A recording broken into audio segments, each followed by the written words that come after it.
Hello and welcome to my Pincushion Parade. I wanted to take just a few minutes and march out each of the pincushions in this collection so that you could see them all in case you have missed some, and maybe there are even some of you who've never seen any of them before. So let me introduce them to you. First up is our best-selling pincushion. This little owl is called It's a Hoot. It is beginner friendly, just 3 seams and sewing on some buttons. And of course you can get these little button packs on our website. Next up is going to be the Snail. This one is called Escargot. This is an intermediate level project. It's made in 2 pieces, large headed straight pins for antenna, and then a cute little button embellishment on the shell. And actually almost all of our pincushions do have a button embellishment because that was one of the original design goals for this line. But having said that, the next one is one of the 2 that doesn't have a button. This is Tilly. She's our little mouse pattern. Just a few seams, beginner friendly, looks more complicated than it is. Again, straight pin accents for the eyes, and then this cute little curly tail that you can position any way that you want. Okay, this was the very first pincushion in our pattern line, so this one's very near and dear to my heart. It is called Heirloom Tomatoes, and this one is sort of an updated take on the classic tomato pincushion. So I've reduced the size here, used printed fabric, and then some little embellishments instead of the leaves that are usually on the top. And often I use vintage things here, which are super, super cute if you have anything vintage hanging around. Next up, pineapples. For those of you who like to pin your colladas, okay, never mind on the corny jokes. This one is also beginner friendly, gentle curved seams here, and the tops are made with either wool or felt, so there's no seam finishing there. And this is the other pincushion that doesn't have a button, although it was designed with a button, but it's been eliminated over time, and it's cuter without it, to be honest. That one was called Pineapple Crush.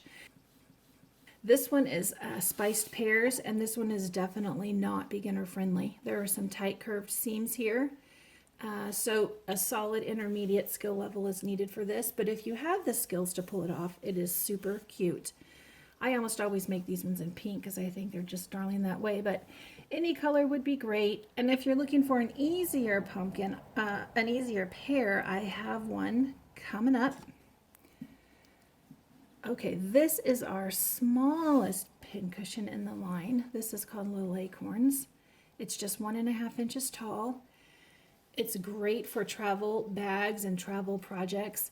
It's also super cute if you plunk it down on your Thanksgiving table, and sometimes I just make these and put them in little wooden bowls and set them around the house for decor. That one, because of its size, is also an intermediate level project. Little things are just harder to make. Okay, this is my very favorite pincushion in the line. This one's called Big Dolores. Also looks really cute, displayed in wooden bowls, and if you've ever been in my booth at an in-person event, you would have seen it that way.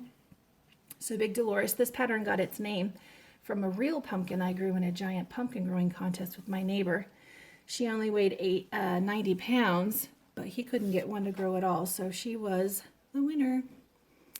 Okay, this pumpkin is a little taller, a little smaller than this pumpkin, cute little jack-o'-lantern face, and these buttons, of course, are also available on the website. Then we have our larger pincushions. So this first one is called So Sweet. This is our simple to make pear. The body of this pear just has the 1 seam. And this one is 4 inches tall as opposed to this one, which is just 2 inches tall. So you can see there's a big difference there. Cinnamon stick for a stem and a cute little button for the blossom end. Beginner friendly, So Sweet. Then we have our strawberry pincushion. This was another attempt to update a modern classic. So instead of that little strawberry filled with emery, increased the size, uses printed fabric, and has this cute little silver stem, which is just a spoon that's sewn into there.